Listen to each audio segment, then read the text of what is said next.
the president of Trump land, not anywhere else in the world, but the president of Magatocious, called into Glenn Beck because that's how bad it's gotten.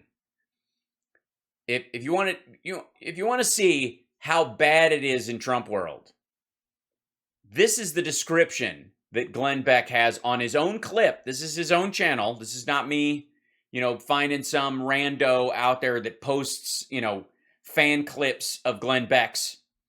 This is something Glenn Beck does himself.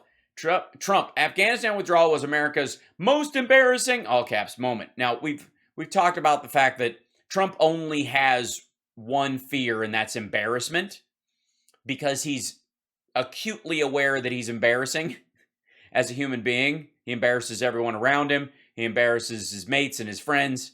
And I'm kidding, he doesn't have any friends. And his family members and his employees that pretend to be friends so that they can stay employees. Embarrassment is the one thing. He has no shame, but he's easily embarrassed.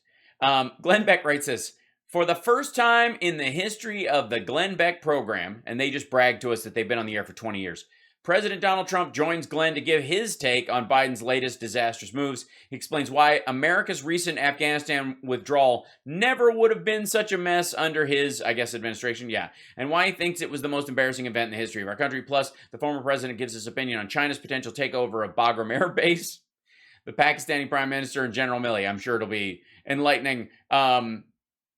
Here's why this withdrawal would have never been such a mess under his administration. Because it wouldn't have happened. Because Trump at no point planned to get us out of Afghanistan. The May 1st date was BS. He was going to punt it even more. He was going to, basically give the Taliban this date that, don't shoot any of our people until May 1st. And then once we didn't leave and he was like, yeah, screw it, I'm reneging on the deal, they would have started killing Americans. He would have used it as a pretext to put more soldiers in. And then it would be a war over resources, which is what he was shooting for all the time, and the illusion that no more dumb wars and all it's just stupid. Like, it was never going to happen. It was never going to happen. Trump never had a plan to leave Afghanistan, never intended to leave Afghanistan. Anybody who tells you different is Trump or someone selling something for Trump, period. That's it. All right, so here we go. So this is, Glenn could not be more excited. He wore his cowboy PJs were of course in the dryer, so he's wearing his seafaring epaulette shirt in case what epaulettes are for. In case you're wounded, they can drag you off the battlefield. They're handles for a dead body. And his little cowboy scarf. Isn't that adorable? Grown man, not a 4-year-old in A Christmas Story playing cowboy. No, grown man. What is this? Glenn, what is that? It's not, if you're trying to hide your jowls, it's not working. It's tied all the way around. Look up under here. This is like looped multiple times. Is this an attempt to kind of like pull the jaw back? Is this a cowboy facelift? Is that what they call it? Hal hasn't subscribed to Glenn's channel. No, I have not. Yeah. Still, it keeps asking me to, and I just can't do it. It's a drool cloth. You think that's the primary use of it? It's fascinating. Yes, it's all the rage. It's grown man. I don't know what this outfit is. I don't know what the fuck that is. He cut himself shaving, you think? On his clavicle? Jesus. I mean, he came out and he had Band-Aids all over his face from stuff that he had removed. Hopefully none of it's malignant. We hope it's all benign, Glenn, whatever that is. Whatever your dermatological problems are, we hope you're healthy and whatever. But this is ridiculous. Seriously. If he gets up and he's wearing chaps, I'm shutting the show down. Just saying. Just so I don't... there's got to be a violation of terms of service. Also, Glenn Beck in chaps. You know what I mean? We have such limited time with you. I want to cover. Yeah, not only has he never been on before, but he's not giving you any time at all because he's so busy. Yeah, you can understand that, Glenn, right? He's just busy. He's a busy guy. He's very busy. Whole bunch of stuff. Can you just tell me, were they following the withdrawal plan that you had in place with? That's hilarious. Withdrawal plan. That's adorable. Were they following the withdrawal plan? What withdrawal plan? With Afghanistan? No, not even a little bit. And we had a great plan, but it was... Well, that's true. Not even a little bit, because he wasn't planning on leaving Afghanistan even a little bit. Very tenuous plan. It was based on many conditions. For instance... It was a tenuous plan. That's what it was. It was tenuous. It was based on many conditions, none of which could be met. Please tell us how... Please tell me that he's going to say that they had to promise to keep all al-Qaeda out of the country and will leave as soon as they prove that there are none there forever. Can't kill American soldiers. And I dealt with Abdul, Abdul Ghani Karaka. And I dealt with him, and very strongly, and he's the guy that's now the boss, and he was the boss then. And a lot of people weren't sure, and I had, numerous conversations. Abdul Ghani Karakar? What do you mean? Wait a minute.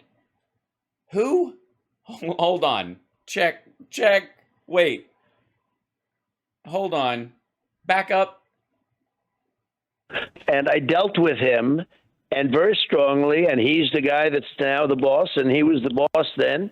And a lot of people weren't sure, and I had, numerous conversations. But I said the absolute first part of the first conversation. Hold on. Wait. Tell me his name again. Dealt with him, and very strongly, and he's the guy that's now the boss, and he was the... I dealt with Abdul, Abdul Ghani Karaka. And Abdul Ghani Karaka.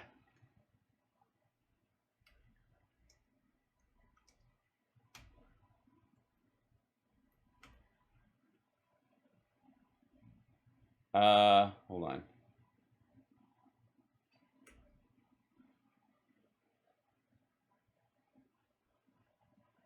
Hold on 1 second. He's got it written down in front of him. Hold on. Let's see. So this is the guy he's talking about. Hold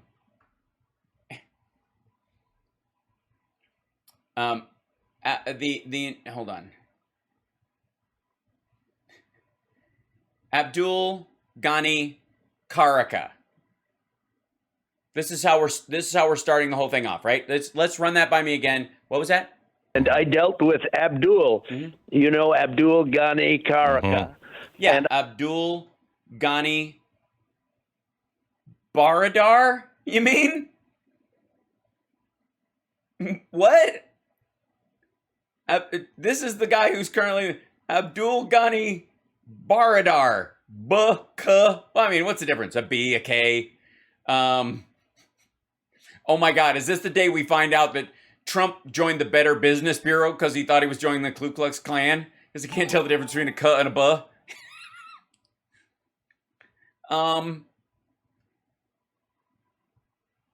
He was the boss then. He was what? I'm not even getting the name correct right out of the gate. Right out of the goddamn gate. Dealt with him, and very strongly, and whoever the fuck he is, the Abdul Ghani Karaka, who apparently is he's a big to-do. He's the top guy. Not Baradar. No, it's the other guy that we dealt with, who was totally way bigger, totally. Guy that's now the boss, and he was the boss then. And a lot of people weren't sure, and I had, Yeah, he was the boss then. A lot of people weren't sure if he was the boss. So we got him out of a Pakistani jail just in case he was the boss.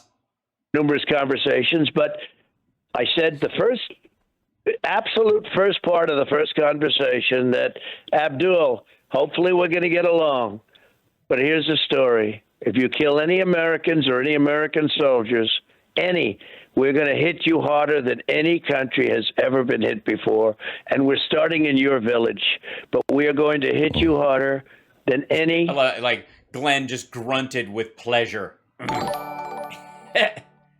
Country has ever been hit before. Sorry, and by the way, trolls, thank you for being here. Thank you for spreading the show as good as you do. Maybe the trolls know because they're all, they're Trump fart sniffers. Do you guys know who Abdul Ghani Caracas is? Anybody? You want to go look it up? Can you guys find him? Because you guys speak Trump. Did he, when he said Caracas, did he mean Baradar? Is that what he meant? I hate to start off a conversation that way. It's not very friendly, but that's okay. I think you understand. You've been fighting for your entire life. So what happened, Glenn, is from that point, for 18 months, I believe it is, approximately, not one American soldier was killed. We kept everything that and you have to understand, I did want to get out, but I wanted to get out with dignity, and I wanted to take our equipment out, and, $85 billion, and I didn't want soldiers killed. I've spoken to numerous of the parents who will only speak to me. They won't speak to Biden because they view what he did as having... Numerous of the parents. Numerous of them. Killed their child. And what he did is just indefensible. He took the military out first, and he left all these people, and then we became beggars to get the people out. So I had a plan to get them out very quickly. Oh, yeah? How tell us the plan. What was the plan like? I mean, it's obviously, hindsight is 20/20, and we have to take it with a grain of salt that obviously this is a plan you came up with after the actual extraction happened. But please tell us what that plan was. Tell us all about the plan. First, the Americans would go out. I say, go out, and you had a certain amount of time. If somebody wants to stay, we can't be responsible for them, but not too many people would have stayed. Go out. We were going to keep Bagram open. We were never going to close that because, frankly, So we were never going to leave. We were always going to have a military base in Afghanistan. We were always going to secure it, use it, and fight from it, whether or not no matter what went down in the country. But that's getting out. We were going to get out, except have a giant military base. Is more about China than it is about Afghanistan. It's practically right on the border of China. It's perfect. And now we've lost that. And you know who's taking it over? China. I hear China is taking it over. We spent $10 billion to build that base. It's got the longest, most powerful runways in the world. Yeah, the most powerful runways. I don't know if you guys know anything about airplanes. Probably certainly not as much as Trump. But a runway can't be just long enough for the planes to take off. It has to have a certain sponginess to give a little bit of a lift. Basically, Trump, as soon as he moved in, realized that we had cement runways, we had asphalt on them, and he was like, that's not good enough. So he put in a gymnastics spring floor, like they use in the Olympics, just the whole thing, so that any plane that lands a little too hard, it just cushions, bounces off. Very powerful runway. It's one of the most powerful runways out there. And China is now got its representatives. It looks like they're going to take it over. Yeah. Glenn, it's not even believable what's happened. The way we got out. Thank you, Gonzo. 60 troops died under Trump. 64, actually. 127 all over the world. He only went to 4 of the dignified transfers. He stopped going after a parent got mad at him. Ben and the Kurds put us on guard duty for Saudi oil tankers that Iran just blew up. Trump was a doofus. Hi. So they have Apache helicopters. These are really expensive weapons, and really they have 28. I know. They're very expensive. Now, granted, they all had thermite grenades thrown in them, or they had strategic nuts and bolts taken out of them so that they would crash if you tried to fly them. But yeah. And they're brand new. They're the latest model. They have, other obviously planes. Yeah, they got leather bucket seats, auto drive. They're basically the Tesla of Apaches. Even say this, and you're a man. The reason you're great is because you're such common sense. Okay, it's about. Yeah, you're great because you're such common sense. Words in an order that are complementary, and yet 80% common sense. Let's face it. And why wouldn't they bring pilots in to fly out the planes or the helicopters? Because it would endanger their lives, and the pilots are worth more than the actual aircraft, and the aircraft were supposed to be there for the Afghan military to use. So we're going to take them out. And we left leaving those for the Afghan military. They just didn't use them. So on the way out of the airport, for example, we destroyed them. But the ones at the other bases that they actually claimed were for the Afghan military. We weren't going to gut the Afghan military before we left. Kind of counterintuitive. an hour. Even if you land them in Pakistan, land them in any country. You get 10 just countries. leave them there. You can land them in and get them out of there. Because there's no Taliban in Pakistan. Just leave them in Pakistan. Hold on one second, if I may.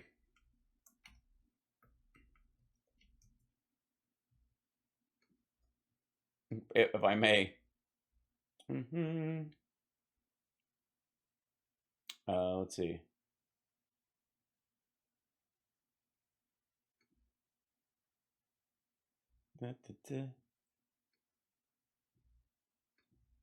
Give me 1 second. Grabbing something for you.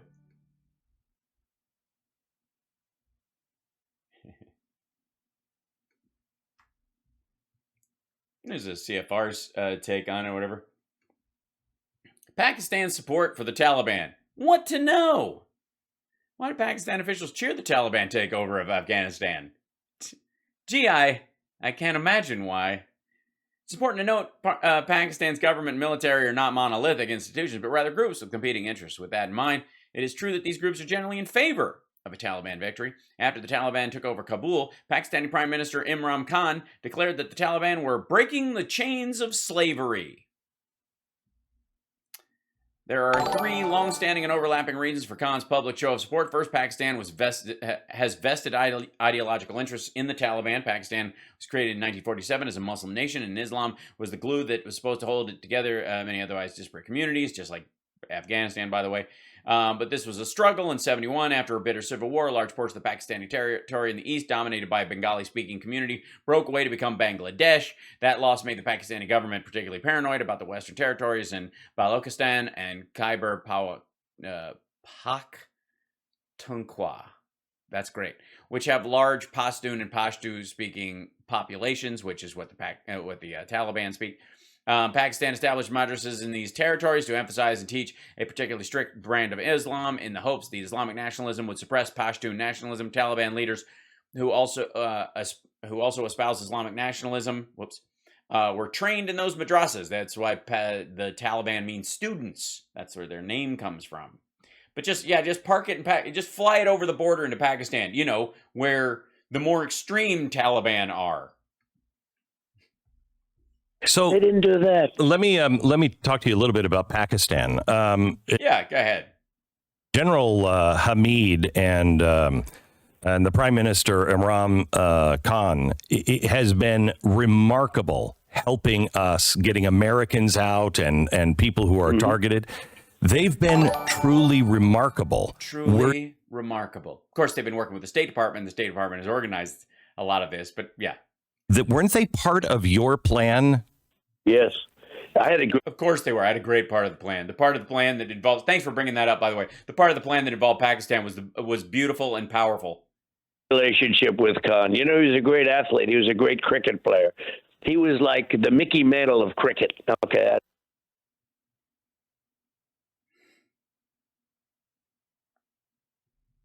You know that, but he was a great athlete. I guess, that's how he was famous in the country, and he became prime minister. And he was a friend of mine, and he appreciated, I wiped out 100% of the caliphate, which is much tougher than getting out of Afghanistan. Yeah. And we were getting out of Afghanistan. I took it down from 20,000 down to 2,500 troops or less.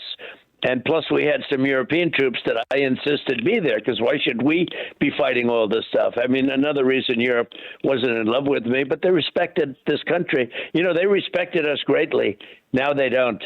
They're laughing. No, they don't? No, is that why Australia and the UK and the United States have formed a nuclear submarine alliance? France is pissed because they lost the contract. I understand. It's like we're fools. And we are. The way he got out of Afghanistan was, in my opinion, and your opinion too, I think it was the most embarrassing event in the history of our country. By the way, that's his... He thinks that's the big slam, just so you know. He thinks that's the hit. This is the most embarrassing thing that's ever happened. Embarrassment.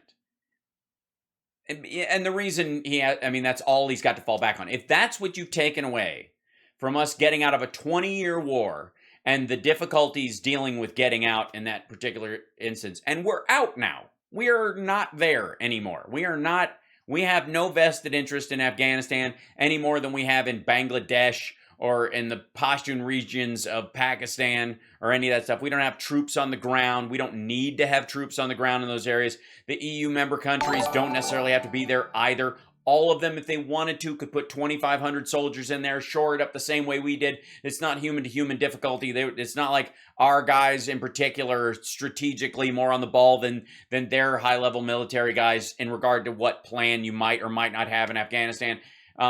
They just choose not to because we were doing it for them. You know, it tells me something about the American soul, that it is still wide awake and still open, because I think people saw that and saw that that was the most dishonorable thing we've ever done. It was That was the most dishonorable thing we've ever done. Yeah, we told them we'd give them 2 years. We gave them 20.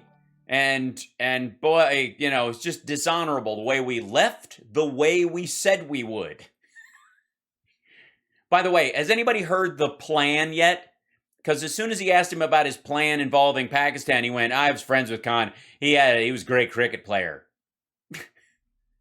The way we treated our allies for so long. Oh, the Kurds, you mean, in Syria? Is that what you're talking about? Are you talking about the Kurds that died because we left them there, and the bases the Russians got in Syria because we left those behind? It couldn't be that you're ginning up this bullshit to cover for what happened in Syria and hopefully shove it down plunge it down the memory hole. Leaving people behind, leaving Americans behind, it has never been done. And now to have the Pakistani general and the Pakistani prime minister helping Americans to get out and doing the things that our own federal government should be doing, it's shameful. Right. It's shameful. Well, they're actually coordinating with our own government. And many of the people who aren't getting out are either Christian missionaries that are only going to come and go based on your group getting them out, and of course, which is exclusionary to anybody who isn't a Christian. So that's why the State Department can't go, yeah, we're not just doing flights just for Christians only. What are you talking about? I mean, he doesn't know what he's talking about. Nobody knows what he's talking about. Well, it's an incredible thing, but maybe more incredible. It's incredible and beautiful and powerful, but not as incredible and beautiful and powerful as our runways. If you watch the news, you see nothing about that catastrophe anymore. You see nothing about... I know. Yeah, why won't people just pretend we're still there and that it didn't work and that these were the limitations we had? Gosh, it's so hard. Soldiers, warriors. But, they were brought in because we took everyone out, and they needed like an emergency, and they brought these generally young kids in, and they weren't even there. They brought them in. They brought them in on an emergency basis. They got blown up. You know who they never talk about? The people, our people, and people on the other side, 260 people.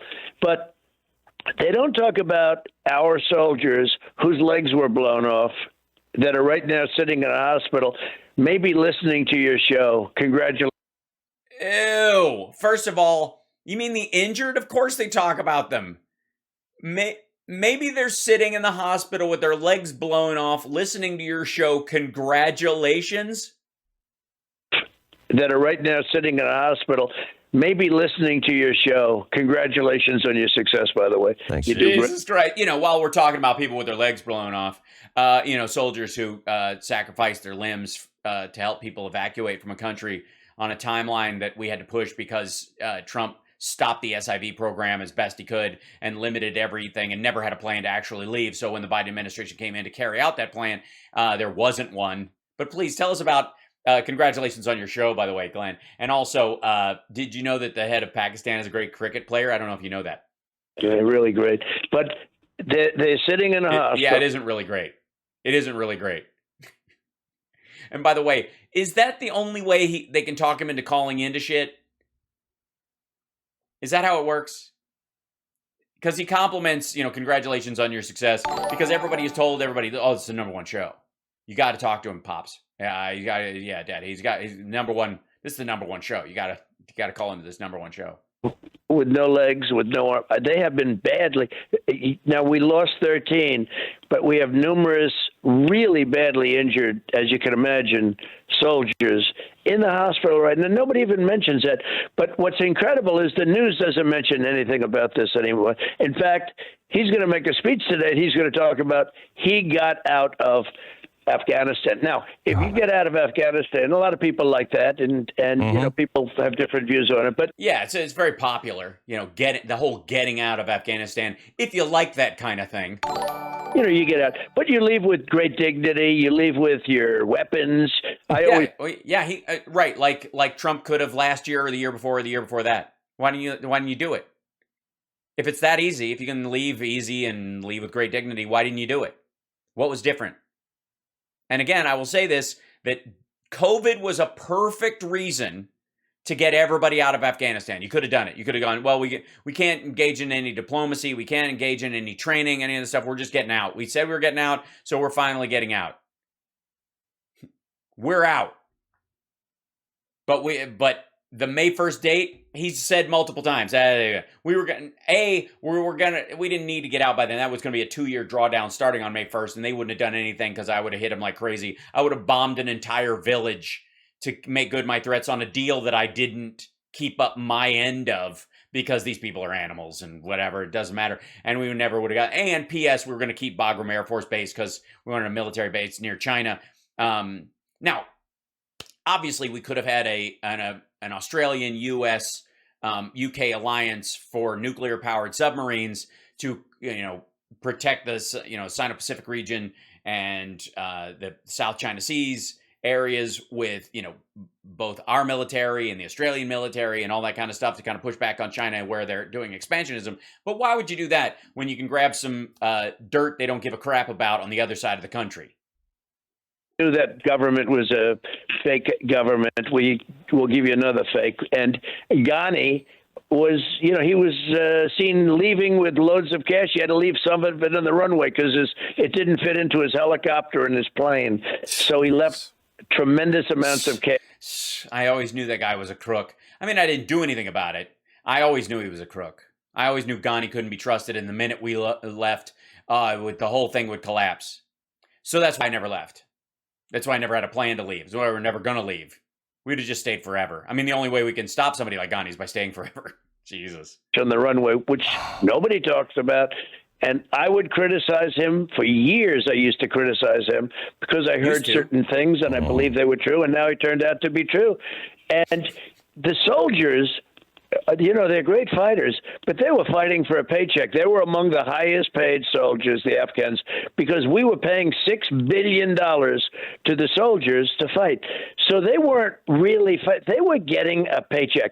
That's why. By the way, Ghani's a failure. He was always going to leave. He was a crook, and Trump knew it forever. Also, they knew the soldiers were mercenaries. They were only fighting because they were paying, and as soon as the money dried up, they were going to stop fighting. So why do we stay another day? Why ever? If that's the circumstance, if he's claiming he knew this all along, and this was true all along, and nothing fucking changed. Nothing changed. In the last decade, nothing has changed in terms of the government, in terms of the military there. If that's true, if he believes that, then why didn't he get out in 2017, as soon as he got in office? He saw it. I know how to fix it. Only I can fix it. I bring in the people. We have stupid people running things. I'll bring my people in and we'll fix everything. Why didn't he in 2017? Why not? How about 2018? Maybe he just needed a year to get a grip on the whole thing. What about 2019? How about then? Anytime in 2019, he could have gone, holy shit, same as last year.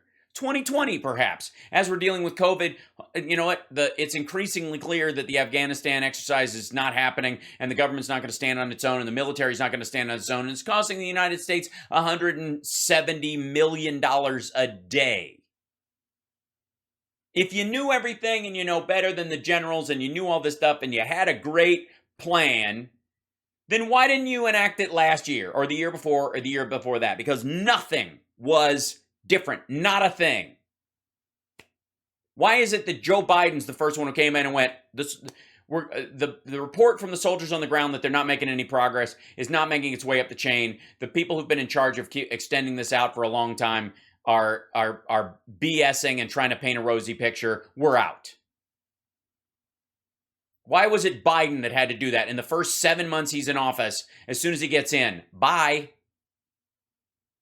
Because if Trump knew all this stuff, remember, Trump is telling you right now, he knew all this stuff. He knew all of this. He always knew this. He'd been saying it for years, even before he was president, that the government was only there because we were holding it up, that the military was only there because we were holding up. We didn't need to be there, blah, blah, blah. Right? That's what he's just saying. That's what he's saying to Glenn Beck. So why didn't he get out? And by the way, the $300 million a day is the standard. I'm literally splitting the difference between the 140 to the 300 million. That it was around 170 200 fluctuating. The spike being it averages out at about 300 million over the 20 years we've been there.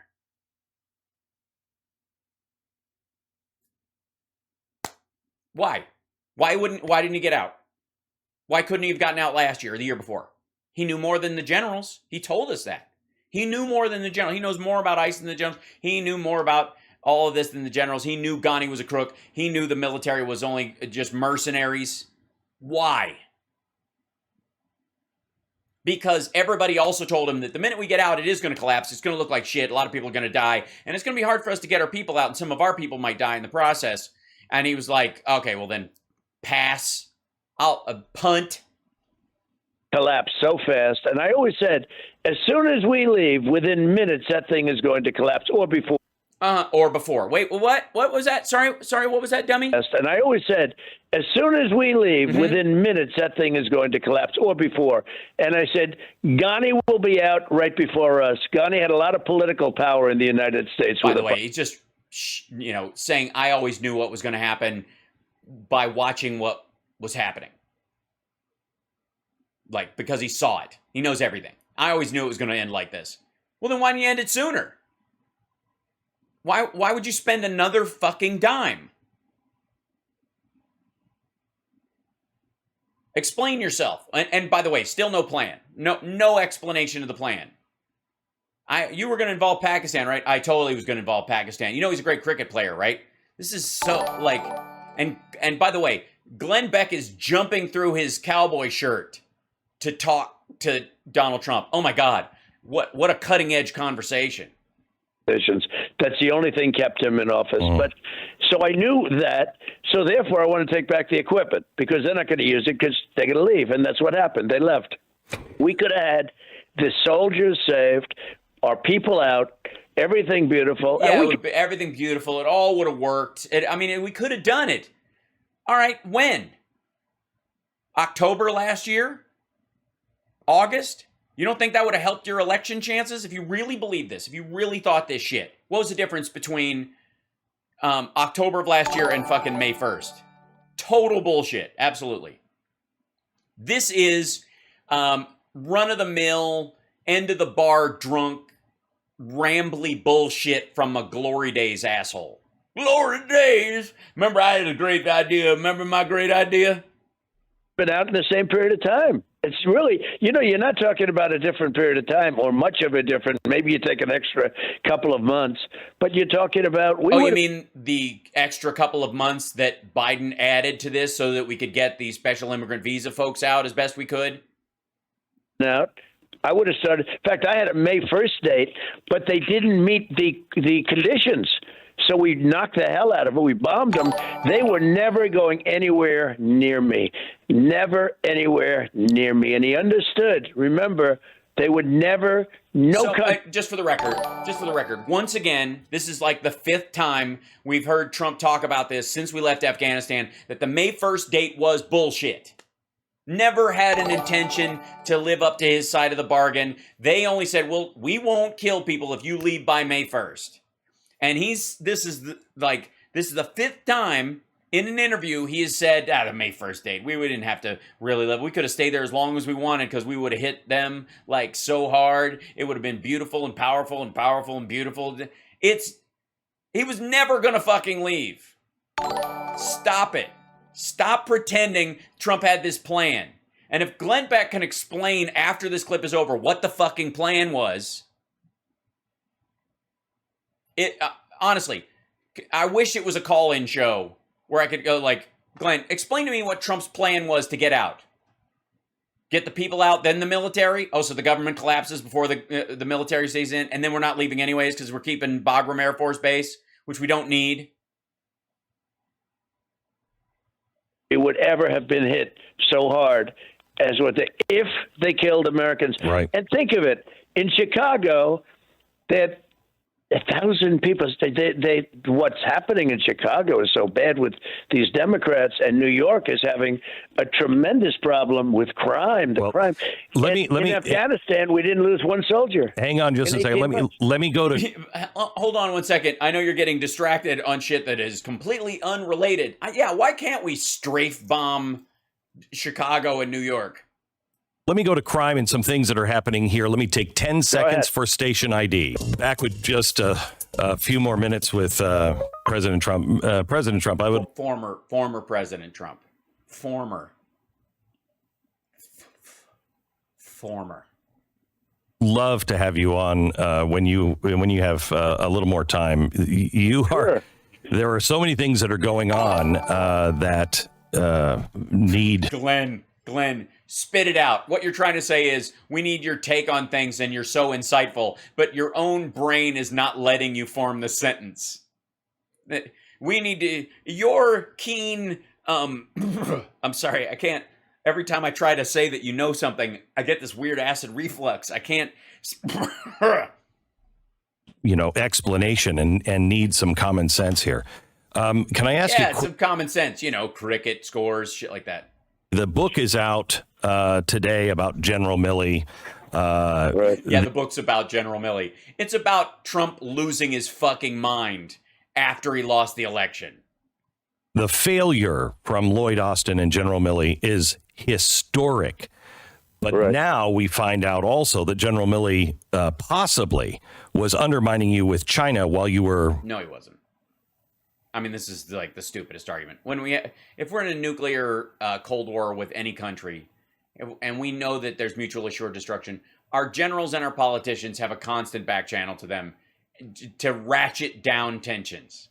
And there was a concern that China might attack because they thought we were on our heels, and there was a concern from China that we might attack because Trump was losing his fucking mind, or that the Russians might actually use the fact that we were worried about China or China was worried about us to stage some sort of bullshit attack that would make China think we attacked them, or that or make us think that China attacked us. And that was what they were worried about. It's in the goddamn book. Now, I know Glenn Beck hasn't written that book because he's still reading his ABCs, apparently, as his mom dresses him to go off to camp. You were president. You said, and I thought it was very gracious of you to say, I don't believe it. I'll believe it when I see it. Do you believe it yet? So I learned early on that he was a dope. I learned that when we walked to the church that was smoldering from the rioters. That's what they were. Remember, it was smoldering. The church wasn't smoldering. It was still smoldering. We walked to the church. I learned he was a dope early on. Why? Because he didn't want to accompany you on a photo op where it was perceived you were brooming citizens out of the way who were protesting against your actions. That's why he was a dope. Anarchists that tried to burn it down, that they tried to say were wonderful. P.S. #the best people. Protesters, friendly protesters. As I'm walking, you see flame, you see smoke. I mean, literally a day or two before they tried to burn down the church, which was built along. Glenn is embarrassed by his waddle. Is that why he's wearing the scarf, is to hide his neck waddle? He's got a neck version of a Hi Betty. With the White House. I mean, At the same time, very, very important institution, everything. And it's a church. So yeah, it's a church, important institutions. Church stuff happens there. I don't go to that because what kind of an asshole asks God for forgiveness? What have I got to ask God for forgiveness for? I mean, Almighty God, blah, blah, blah. But, what have you ever prayed? No, why would I pray? Quite make it, but it was minutes from burning down. All right. And Milley walked with me, and I walked with numerous people, but Milley, the next day I saw him apologizing. From the day he apologized, they essentially had nothing to do with him because they said, this guy's a dope. All he had to do was say, I thought you realized he was a dope and you knew he was a dope early on, but other people said he was a dope? I just want to know what the dope through line is. And by the way, Trump apparently hates being called a dope. Just so you know. I don't know why. It's something, hanging on from his childhood, but being called a dope or dopey, I think, is the hard part because it sounds kind of fat.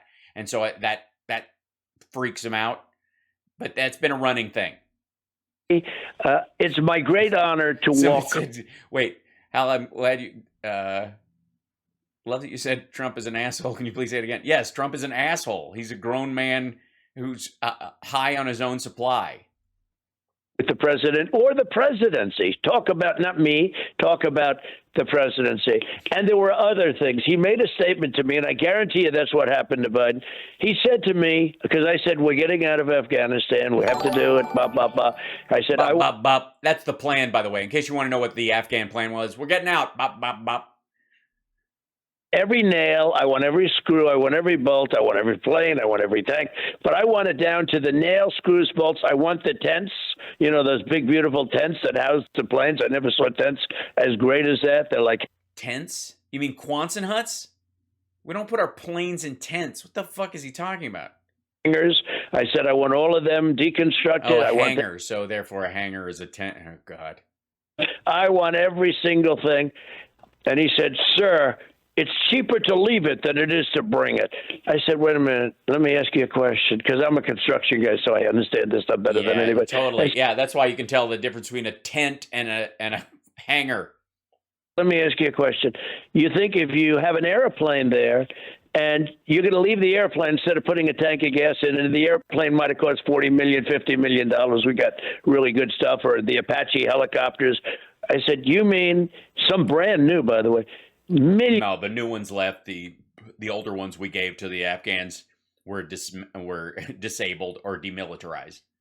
And millions of dollars. So do you think it's cheaper to leave it where it is than have 200 pilots fly over and fly all the equipment out? Do you think it's cheaper? Yeah, that's how it works. You just fly the pilots in. Nobody's going to fire on them, and you're not going to have to fly helicopters out of northern and central Afghanistan over tribal areas where people will just fire at them for fuck's sake, and to where into Pakistan over the region. Let's fly just helicopter after as the evacuation of helicopters. Just even if you miss the first one, Taliban, you can hit the next one.